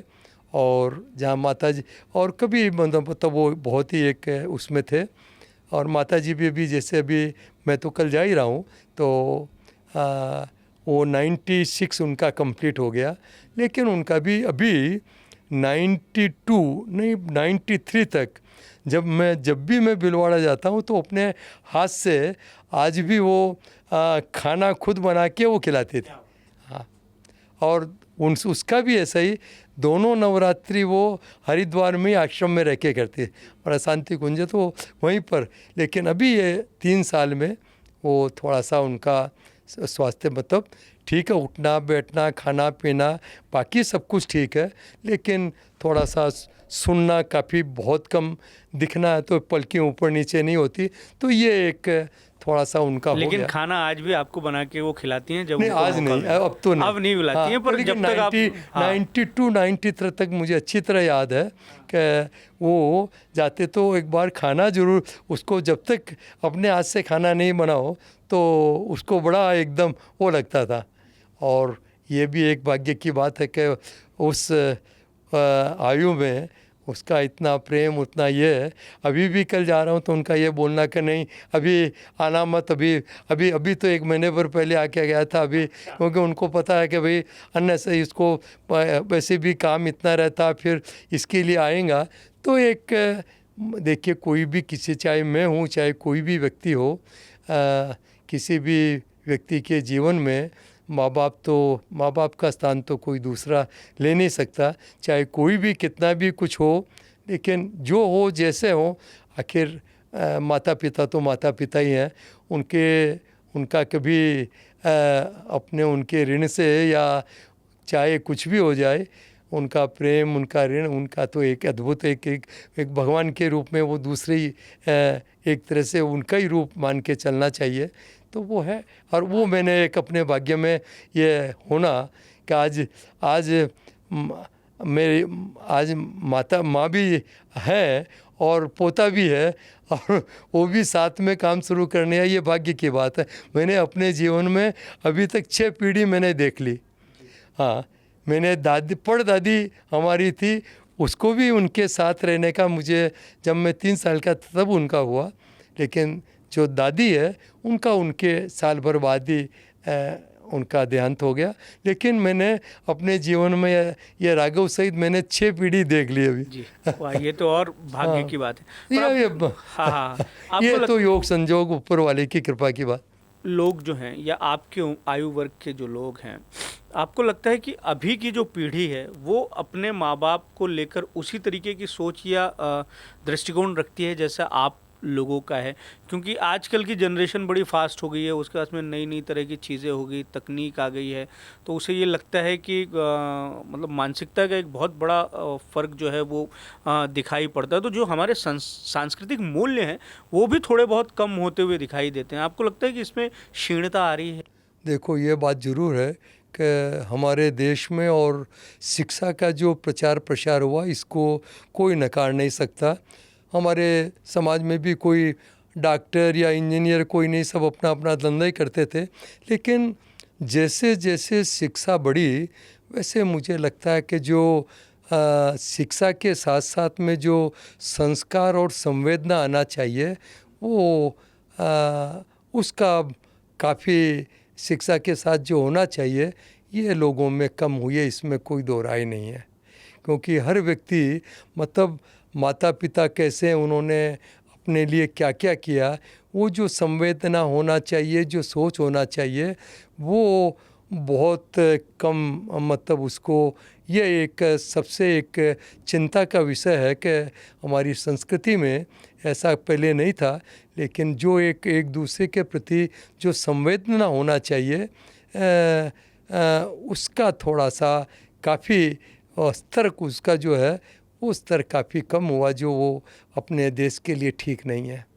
पाऊ जी, आपसे हमने बहुत समय ले लिया और मुझे लगता है कि बहुत सारी चीज़ें आपसे निकल के भी सामने आई।